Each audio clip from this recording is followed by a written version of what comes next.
हम लोग बात करते हैं कंप्लायंसेस का स्टोर।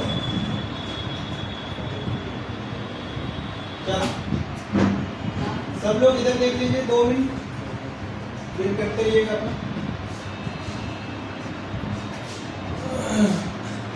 कंप्लायंसेस का बात करें। कंप्लायंसेस का मतलब जो हम लोग काम जो कर रहे हैं क्यों कर रहे हैं, ताकि इससे GST department, income tax department और भी जो है सबको सही करेक्ट पोजीशन मिल सके, हमारा करेक्ट डेटा मिल सके और सही टाइम पे हमारा रिटर्न जो स्टैट्यूटरी कंप्लायंसेस है, स्टैट्यूटरी कंप्लायंस मतलब गवर्नमेंट का जो कंप्लायंसेस है, गवर्नमेंट जो रिटर्न डालने बोलता है, जो पेमेंट करने बोलता है, वो सारी चीज़ हम लोग कर सके। ठीक है, इसलिए हम लोग अकाउंटिंग वगैरह कर रहे हैं।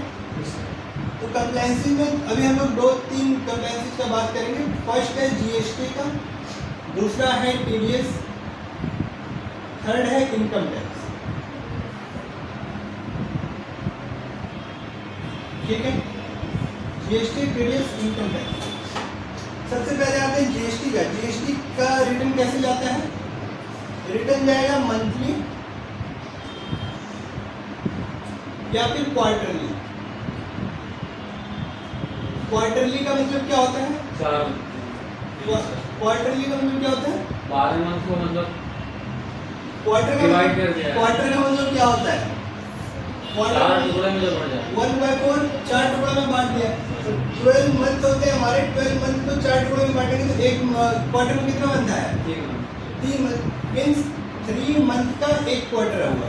अब कौन से मंथ का होगा ये फिक्स है कि सबके लिए अलग अलग रहेगा? फिक्स हो जाएगा। जैसे मेरा रजिस्ट्रेशन है मान लेते हैं फरवरी में, तो मेरे लिए क्वार्टर कौन सा होगा?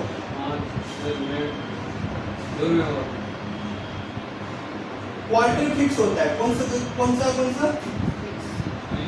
Quarter 1, quarter 2, quarter 3, quarter 4। 4 quarter होते हैं। फर्स्ट क्वार्टर जो है ये कब से कब तक चलेगा हमारा? अप्रैल। फाइनेंशियल ईयर कब से स्टार्ट होता है? अप्रैल से होता है, तो अप्रैल से बात करेंगे। अप्रैल टू जून। सेकेंड क्वार्टर कब चलेगा? जुलाई टू सितंबर। थर्ड कब चलेगा? अक्टूबर टू दिसंबर। फोर्थ कब चलेगा? जनवरी टू मार्च। अप्रैल कहाँ चलेगा? अब देखिए सब मंथ में सब क्वार्टर में 3 मंथ है। ठीक है, तो ये फिक्स रहेगा। क्वार्टर 1 जब भी बात करेंगे तो किसका बात कर रहे हैं? इसका बात कर रहे हैं। क्वार्टर 2 का बात करेंगे तो इसका बात कर रहे हैं, इसका बात करेंगे। क्वार्टर 3 का कर रहे हैं इसका, क्वार्टर 4 का कर रहे हैं इसका बात कर रहे हैं। ठीक है, इसको थोड़ा सा व्यवस्थित कर देता हूं, इसको रहने दें।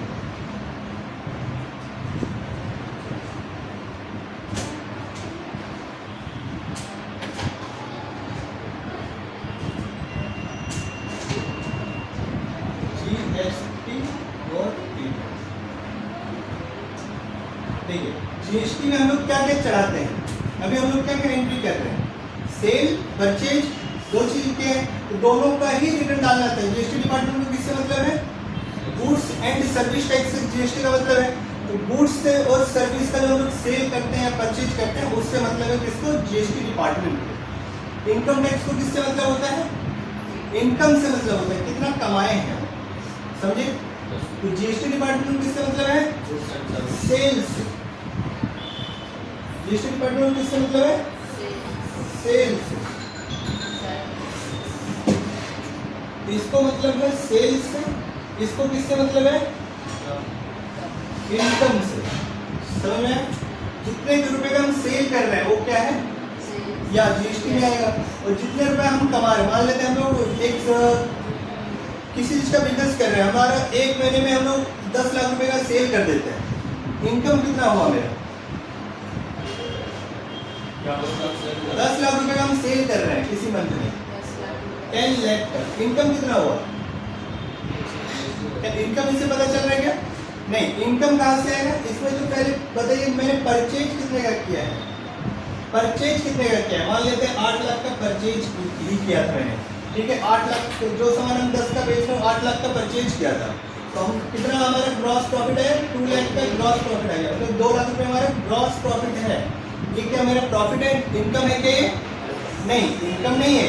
इसमें और भी बहुत सारे खर्चा होगा। क्या खर्चा होगा? स्टाफ होगा मेरी दुकान पे, स्टाफ का खर्चा है, दुकान का रेंट जा रहा होगा, फिर बैंक से लोन लिया होगा तो उस पर इंटरेस्ट दे रहेंगे, और भी बहुत सारे ट्रांसपोर्टेशन खर्चा, बहुत सारी चीज़ें होगा, समझे। लास्ट में सारा खर्चा काट के जो आएगा उसको कहेंगे नेट प्रॉफिट। क्या कहेंगे? Net profit. इसी नेट प्रॉफिट पे हम लोग यहाँ इनकम कह देते हैं और इनकम टैक्स उस पर लगता है। आया समझ में? तो सेल्स जीएसटी डिपार्टमेंट को किससे मतलब है? सेल के डेटा से। इनकम टैक्स को किससे मतलब है? इनकम से। समझ में आया क्या प्रोसेस है हमारा? तो हम लोग ये सेल परचेज कर रहे हैं, इसमें जीएसटी में रिटर्न डालना पड़ेगा। जीएसटी डिपार्टमेंट को कैसे पता चलेगा कि हमने कितने का सेल किया है? हम लोग बताएंगे रिटर्न डालने की हमने इतने का सेल किया है। रिटर्न का मतलब क्या होता है? एक फॉर्म होता है, फॉर्म हर महीने या हर क्वार्टर में डालना पड़ता है। कुछ लोगों के लिए क्वार्टरली रिटर्न है, कुछ लोगों के लिए मंथली रिटर्न है। जीएसटी डिपार्टमेंट में क्या क्या डिटेल जाएगा? सेल परचेज, ठीक है। क्या क्या डिटेल जाएगा? सेल और परचेज। और इनकम टैक्स को क्या डिटेल जाएगा? इनकम का। लेकिन इनकम आया कहाँ से वो सारे डिटेल बताना पड़ेगा। तो इनकम टैक्स को क्या मतलब रहेगा? सेल, परचेज, एक्सपेंस और उसमें से आपका क्या प्रॉफिट आया वो सब चीज से मतलब रहेगा। किसको? इनकम टैक्स डिपार्टमेंट को। जीएसटी डिपार्टमेंट में क्या सेल परचेज के अलावा बाकी चीजों से मतलब रहेगा? नहीं रहेगा। लेकिन इनकम टैक्स वाले को सबसे मतलब रहेगा। समझ में आया? तो जीएसटी का जब हम लोग रिटर्न डालेंगे उसके लिए हम सिर्फ इन दोनों का बात करेंगे, सेल्स और परचेज। सेल परचेज सबको डालना आगे है। अब जीएसटी डिपार्टमेंट को बताएंगे कैसे? जीएसटी डिपार्टमेंट को हम लोग बताएंगे सेल्स का रिटर्न डालेंगे। तो इसके लिए कौन सा फॉर्म भरते हैं हम लोग? GSTR1 कहते हैं इसको। क्या कहते हैं? आप लोग जब जीएसटी का वो चेक करते थे, पार्टी का जो बताया था जीएसटी नंबर से चेक करिए, पैन नंबर से चेक करिए, तो वहाँ पे क्या नीचे फाइलिंग डिटेल में जाते तो R1 और 3 भी आता था करके। तो R1 यही है, इसमें हम लोग बताते हैं हमने किस पार्टी को सेल किया है, कितने रेट का आइटम सेल किया है, कितने वैल्यू का आइटम हमने सेल किया है। समझे? कहाँ पे बता रहे हैं हम लोग? R1 में। और दूसरा रिटर्न जाएगा GSTR3B। क्या जाएगा? जीएसटी का मतलब जीएसटी है, आर का मतलब रिटर्न होता है, तो इसलिए हम लोग कहते हैं GSTR। समझे? जीएसटी का रिटर्न 3B। तो 3B में क्या डिटेल जाएगा? इसमें सेल्स का जाएगा, कितने रुपए का हमने सेल किया है, परचेज का जाएगा, इतने रुपए का हमने परचेज किया है, और भी बहुत सारी डिटेल जाती है। और लास्ट में टैक्स का पेमेंट होता है इसमें। टैक्स का पेमेंट होगा यहाँ पे। समझे? हम लोग बताएंगे इतने का हमने सेल किया, इतने का परचेज किया, इतने का हमारे टैक्स बन रहा है। कैसे टैक्स बनता है इसका कैलकुलेशन हम लोग आगे करेंगे, ठीक है।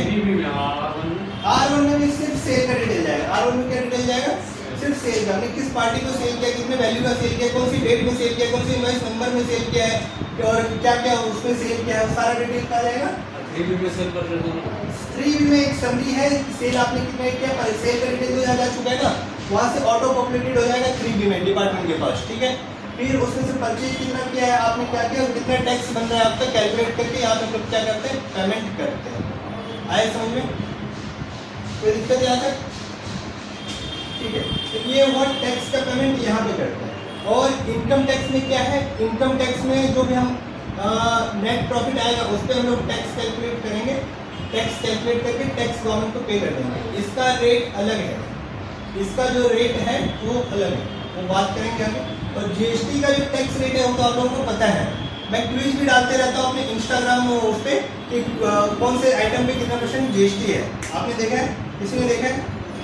हाँ, तो वो देखा करिए, उससे याद रहेगा आपको कौन से आइटम पे कितना % टैक्स है। आए समझ में? याद रखना जरूरी है बहुत सारी चीज़ें, तो जो जो याद रखना जरूरी है वैसा मैं क्विज डालते रहता हूँ, उसको आप लोग अटेम्प्ट कर सकते हैं, ठीक है। तो ये हो गया जीएसटी का रिटर्न। हम लोग कैसे जीएसटी का डिपार्टमेंट को बताएंगे कितना हमने किया है। इनकम टैक्स डिपार्टमेंट को बताने के लिए क्या करते हैं? ITR फाइल करना होता है, income tax return. Income tax department कैसे बताएंगे? ITR फाइल करके, इनकम टैक्स रिटर्न। तो ये कब फाइल करना होता है लोगों को? 1 साल में एक बार। और जीएसटी रिटर्न कैसे फाइल करना होता है? मंथली या क्वार्टरली? महीने मंथली या क्वार्टरली? किसके लिए मंथली, किसके लिए क्वार्टरली, और कब फाइल, कौन सी डेट को फाइल करना होता है उसका हम आगे देखेंगे, ठीक है।